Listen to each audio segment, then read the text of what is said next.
Bueno, pues aquí está la senadora Lili Téllez, quien ha estado, ¿cómo lo diré?, en el ojo de la tormenta en días recientes, con mucha visibilidad en lo que hace en el Senado de la República, en los debates. Y bueno, pues nos pareció muy relevante que viniera aquí a platicar con nosotros. ¿Cómo estás, Lili? Buenos días. Pascal, te agradezco mucho que me hayas invitado. Aquí está el cafecito tomando en la mañana el que contigo. habíamos platicado en redes sociales. Oye, a ver, comenzaría por preguntarte. Nosotros nos conocimos como colegas de los medios de comunicación. Tú tuviste una trayectoria muy relevante en los medios antes de pasar a la política. Y déjame decirte que pues, son públicos casos de periodistas que han pasado a la política y generalmente desafortunados. Generalmente, hay incluso algunos que han llegado presidentes, como Mauricio Funes en El Salvador, y muchos casos en México, pero generalmente son desafortunados. Y yo te voy a decir, y de verdad no es ningún tipo de cebollazo, te voy a decir que me parece a mí en lo personal, te lo digo como colega, que tu paso a la política ha sido pues natural en el sentido de que has logrado llegar a dominar de manera muy rápida el lenguaje de la política. Es decir, no se te siente ajena, es decir, es como si te hubieras dedicado a la política por mucho tiempo, pero eso es lo que yo veo desde fuera. ¿Tú cómo lo has vivido? Pues mira, yo entré a la política ya grande, a los 50 años. Y tengo 54, o sea, soy nueva realmente en la política, pero ya con toda una trayectoria como periodista. Y como periodista, pues está uno siempre denunciando las cuestiones de la injusticia y la corrupción en la política. Entonces, en ese sentido, sí conocí el lenguaje. Lo que me ha gustado mucho es poder hacer allá adentro cosas que yo quería hacer desde afuera como periodista.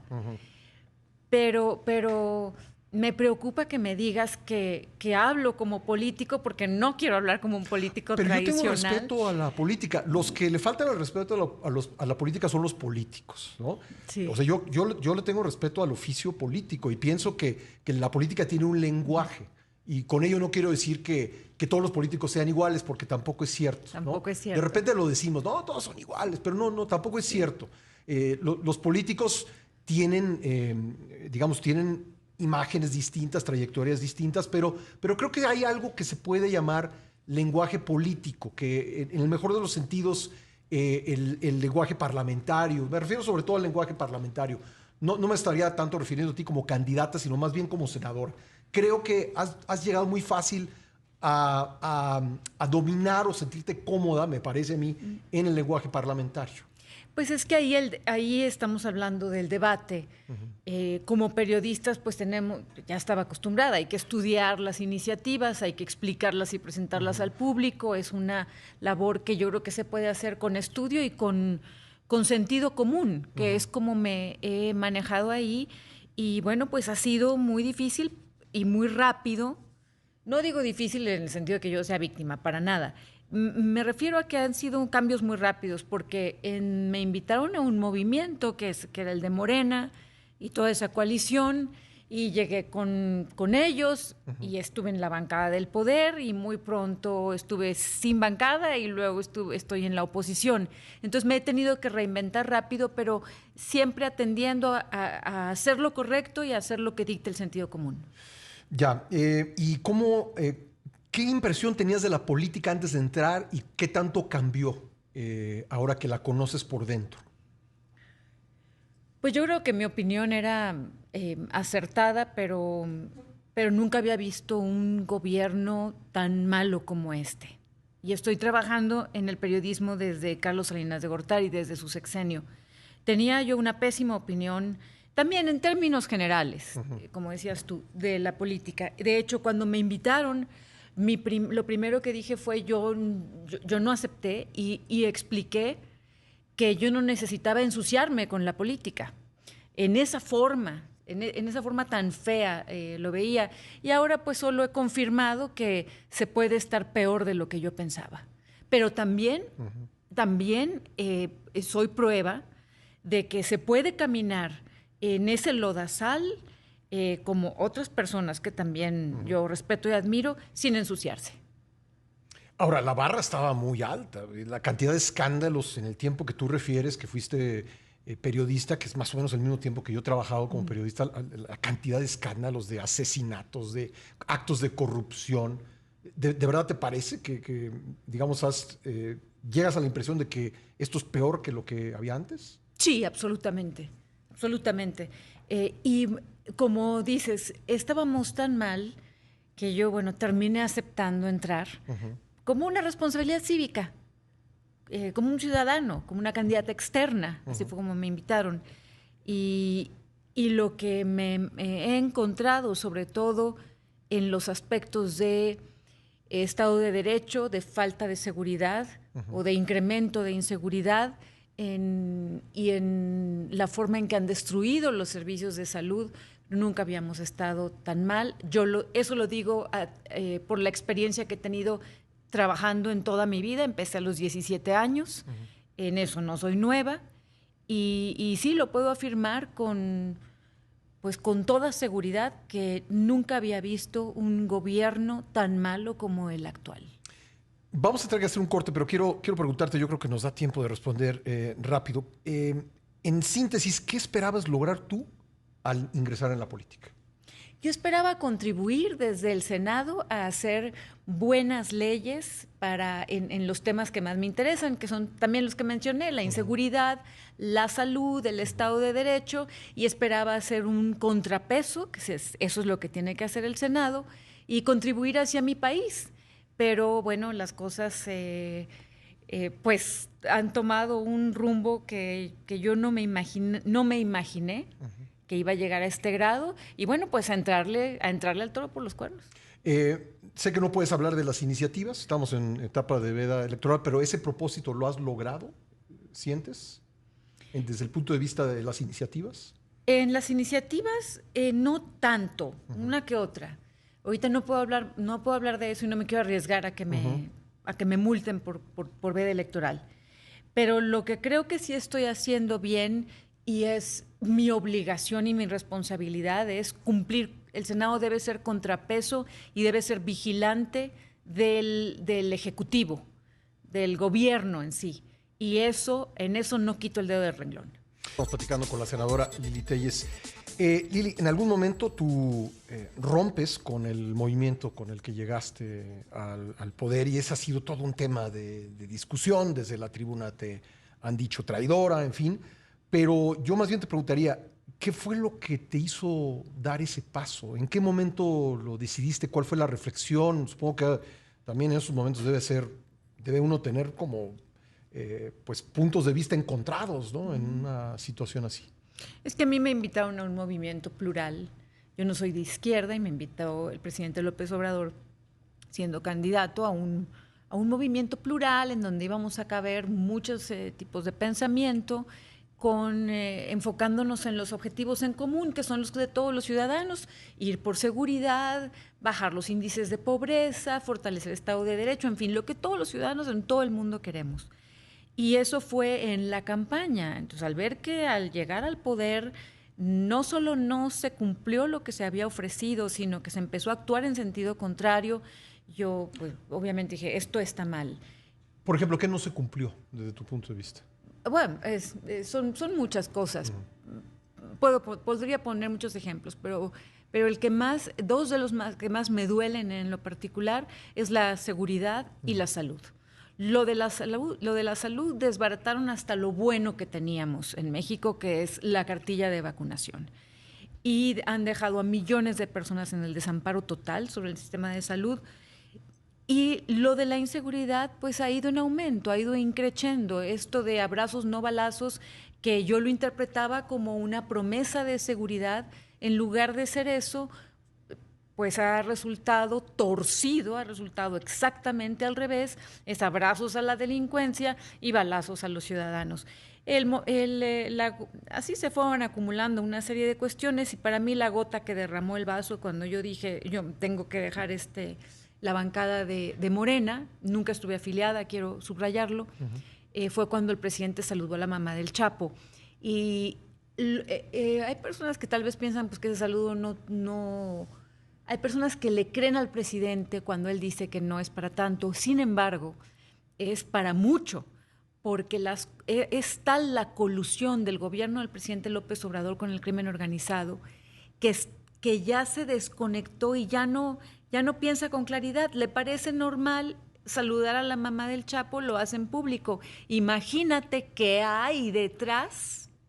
Sí, aunque yo te lo preguntaría al revés, eso es lo que vemos, pero ¿realmente hay algo detrás? ¿Hay algo más que eso? O sea, creo que me parece una pregunta que sí tendríamos que hacernos, ¿no? Sí, está vista. Porque ayer Muñoz Ledo de plano habla de una asociación, pero yo creo que tú y yo somos periodistas y creo que sabes que en el periodismo las cosas tienen que probarse, ¿no? ¿Tú ves pruebas de esto? Sí, por supuesto, no hay órdenes de aprehensión contra los capos, no hay órdenes para que se les capture y desde el mismo poder, el presidente mismo en conferencias mañaneras, que son actos oficiales, sale a defender sus derechos, la vida de los criminales incluso a justificar las órdenes que ha dado de que la propia Guardia Nacional no proceda contra el crimen organizado.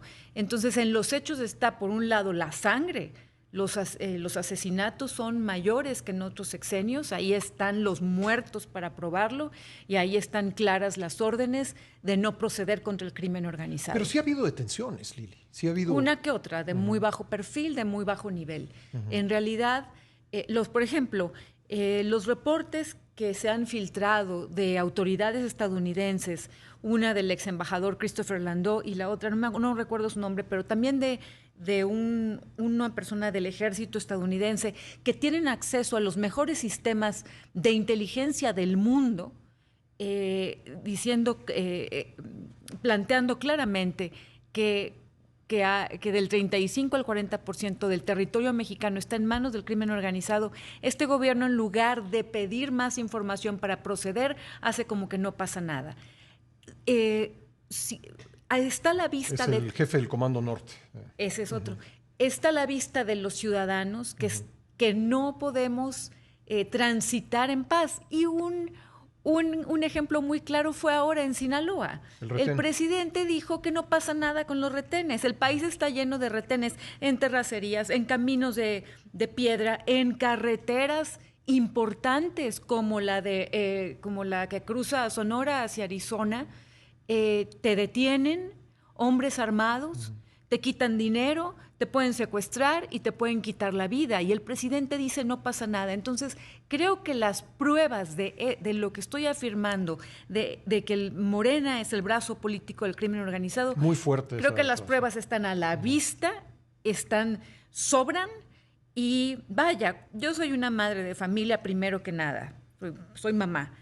Y entiendo las quejas, las angustias, las tristezas y las preocupaciones. No hay una sola madre de familia en este país que no tenga el Jesús en la boca cuando tu hijo de cualquier edad sale de tu casa.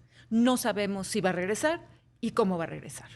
Ahora, brazo político del crimen organizado, ¿no se te hace exagerado? Ya estamos de vuelta en la primera emisión. Lo dijiste en el debate de La Permanente esta semana.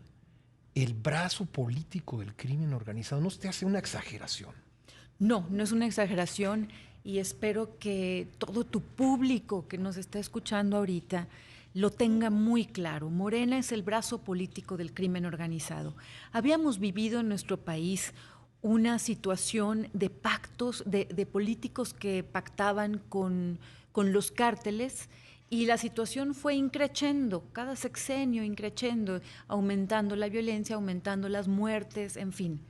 Pero lo que ha hecho este gobierno de López Obrador abiertamente es pues moverse como un brazo político del crimen. Y digo que Morena es brazo político porque tiene más poder el crimen organizado que el propio presidente, que el Estado mexicano. Y para muestra un botón, el sur de Sonora, Ciudad Obregón y alrededores. Todo el Estado mexicano, con toda la fuerza que tiene, no ha podido evitar las matanzas brutales en ese pedacito de la República Mexicana. ¿Por qué? Porque tienen menos poder que el crimen organizado y porque se han doblado, para citar a Trump, ante el crimen organizado. Y así como en Sonora hay varios lugares, en la sierra no hay ni... En la sierra, para empezar, que compartimos entre nuestras patrias chicas, tú y yo, entre Chihuahua y Sonora, pues ahí mandan los capos, y así mandan en Michoacán y en Jalisco, y ponle. Entonces, me parece que es muy importante que lo digamos con todas sus letras y con toda claridad, porque tenemos que poner un alto. Escuchaba a Biden, al presidente de los Estados Unidos, diciendo, Dios mío, ¿cuándo vamos a poner un alto a lo de las matanzas? Creo que en México tenemos que hacer un alto, y con esa misma reflexión, ¿cuándo vamos a poner un alto y cuándo vamos a separar esta colusión del gobierno con los cárteles de la droga? ¿No tendrían todos los partidos políticos que hacer un acuerdo para cerrarle la puerta al crimen organizado? Que yo quiero decirlo, ha habido candidatos cuyas campañas han sido infiltradas, pagadas, de todos los partidos por el crimen organizado. ¿No sería tiempo de que todos los partidos políticos hicieran ese pacto? Sí, claro que sí. Pero ahorita el que tiene el poder es el presidente de la República, y él es el primero que tiene el respeto por ese pacto con el crimen organizado. ¿Por qué? Pues porque le conviene electoralmente.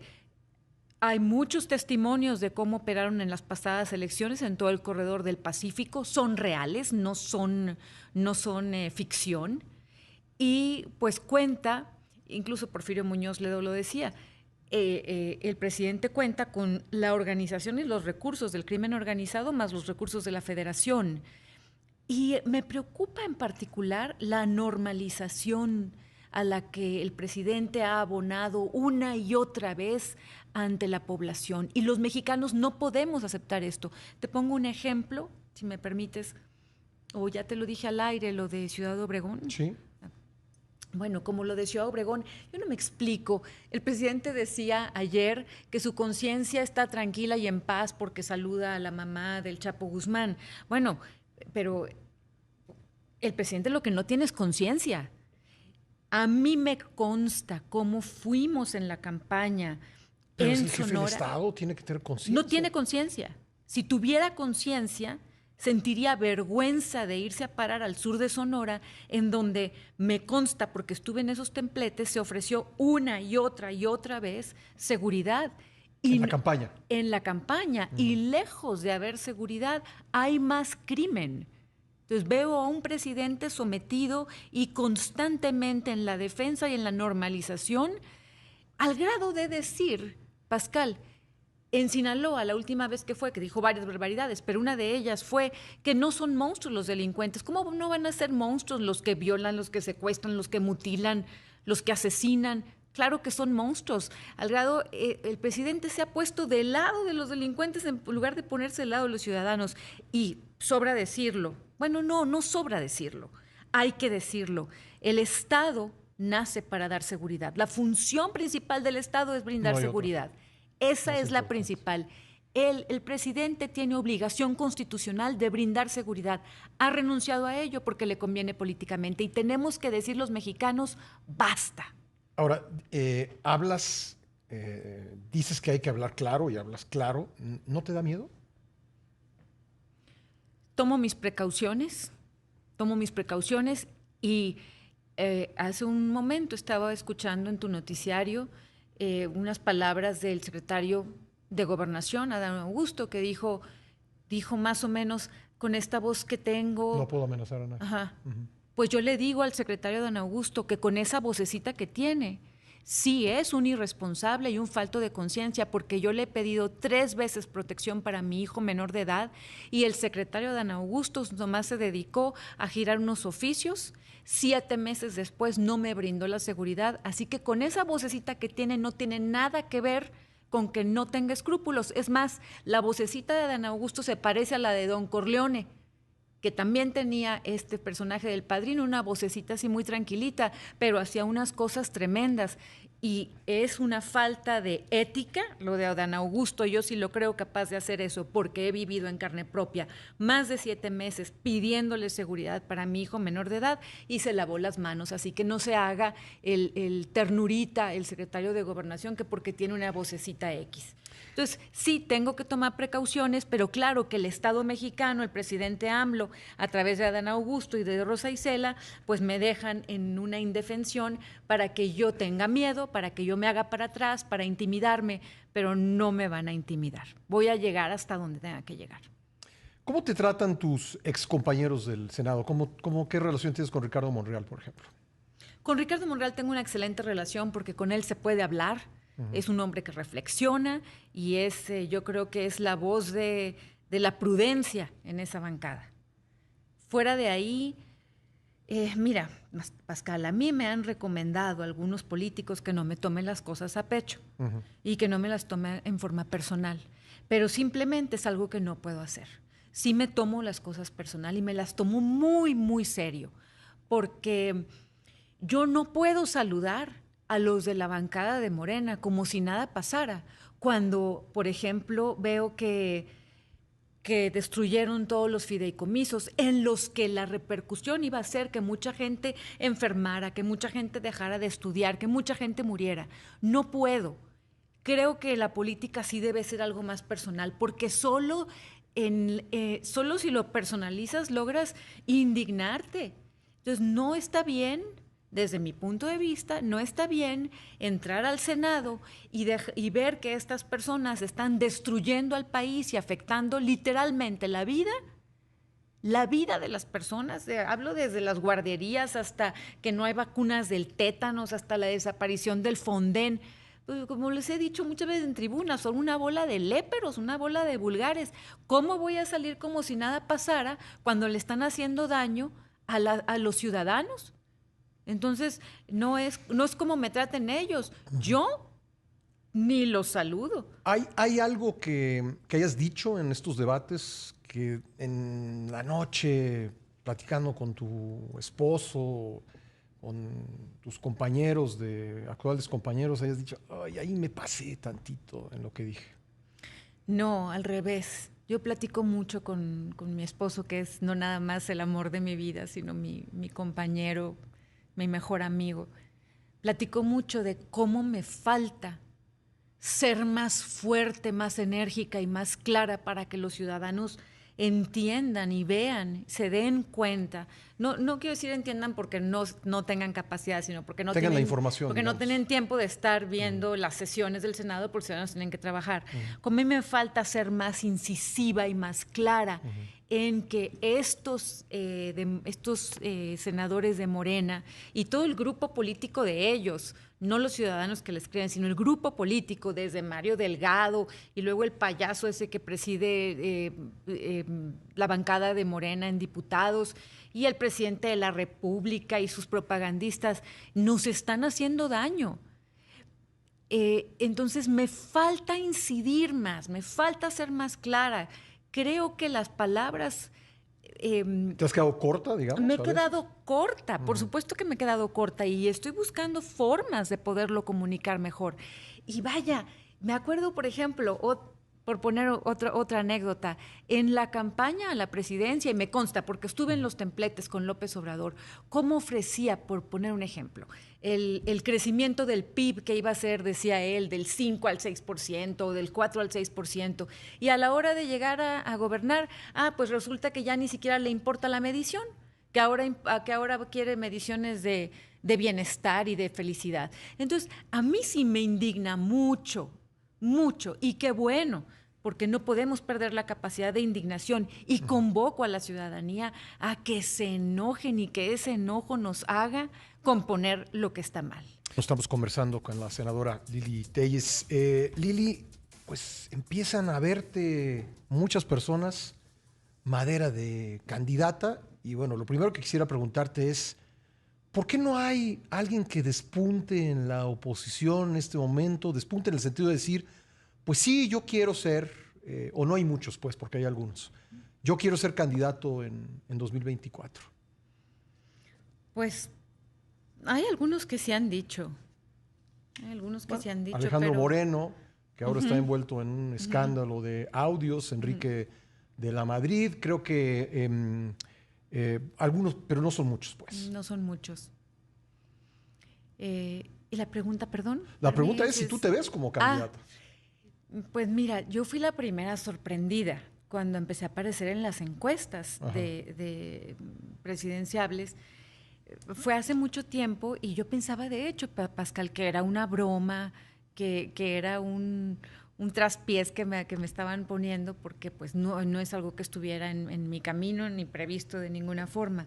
Y después, ya un año después, empecé a ver que sí, efectivamente hay personas que me consideran para ello y estoy agradecidísima y me siento, es el mayor honor de mi vida que haya personas que me vean tamaño para pelear la candidatura y para pelear la presidencia. El mayor honor de mi vida, lo agradezco mucho, pero lo veo como un reconocimiento a mi trabajo en el Senado, porque yo no he hecho campaña para ello y de hecho ahorita yo no estoy haciendo ninguna campaña para ninguna candidatura presidencial, solamente estoy haciendo mi trabajo como senadora. Entonces, lo que creo es que si se diera la situación en la que yo fuera la más competitiva para echar a Morena del poder y toda la oposición fuera unida, pues yo sí tendría, por responsabilidad cívica, por supuesto, que luchar por nuestro país, absolutamente. Pero eso, pues no sé si vaya a pasar. Lo que sí estoy segura es que al más competitivo, el que resulte más competitivo para echar a Morena, lo voy a apoyar. Pero ahora, el presidente López Obrador puso sobre la mesa las precandidaturas, porque fue él realmente, de Claudia Sheinbaum, de Marcelo Ebrard y de otros. Y cuando uno ve esas encuestas, pues ellos son los que aparecen a la cabeza, pero ¿no será por eso? Porque la gente tiene muy claro que ellos son aspirantes presidenciales. Bueno, pues es que son también políticos enajenados que nada más están pensando en el cargo que sigue, que es uno de los grandes males de la política mexicana. Si estás trabajando, por ejemplo, en el Senado, trabajando para ti nada más en el cargo que sigue, pues haces las cosas mal, porque las haces para tu interés personal y no para la ciudadanía. El presidente López Obrador obviamente está desesperado porque de la oposición se defina a alguien. Por eso dice en la mañanera, ya definan y suelta nombres y menciona a estos y aquellos y propone, porque quiere que la oposición ya defina a alguien. ¿Para qué? Pues para empezar a golpear a esa persona. Porque él, con esa forma tan despectiva que les dice corcholatas, yo no sé cómo se dejan decir corcholatas esta Claudia Sheinbaum, yo no le dejaría que nadie me dijera a mí corcholata, porque pensar en una corcholata es pensar que alguien te manipula y luego te pisan, ¿verdad? Entonces, él está desesperado porque se defina en la oposición, pero pues porque la oposición no tiene por qué seguirle el juego. Yo no bailo ni camino al juego ni con la agenda del presidente Pero López hay una Obrador. cosa que se llama conocimiento y el conocimiento pues en parte se adquiere cuando la persona se vuelve visible y se vuelve visible porque pues dice que va a ser o que quiere ser candidato o candidata, ¿no?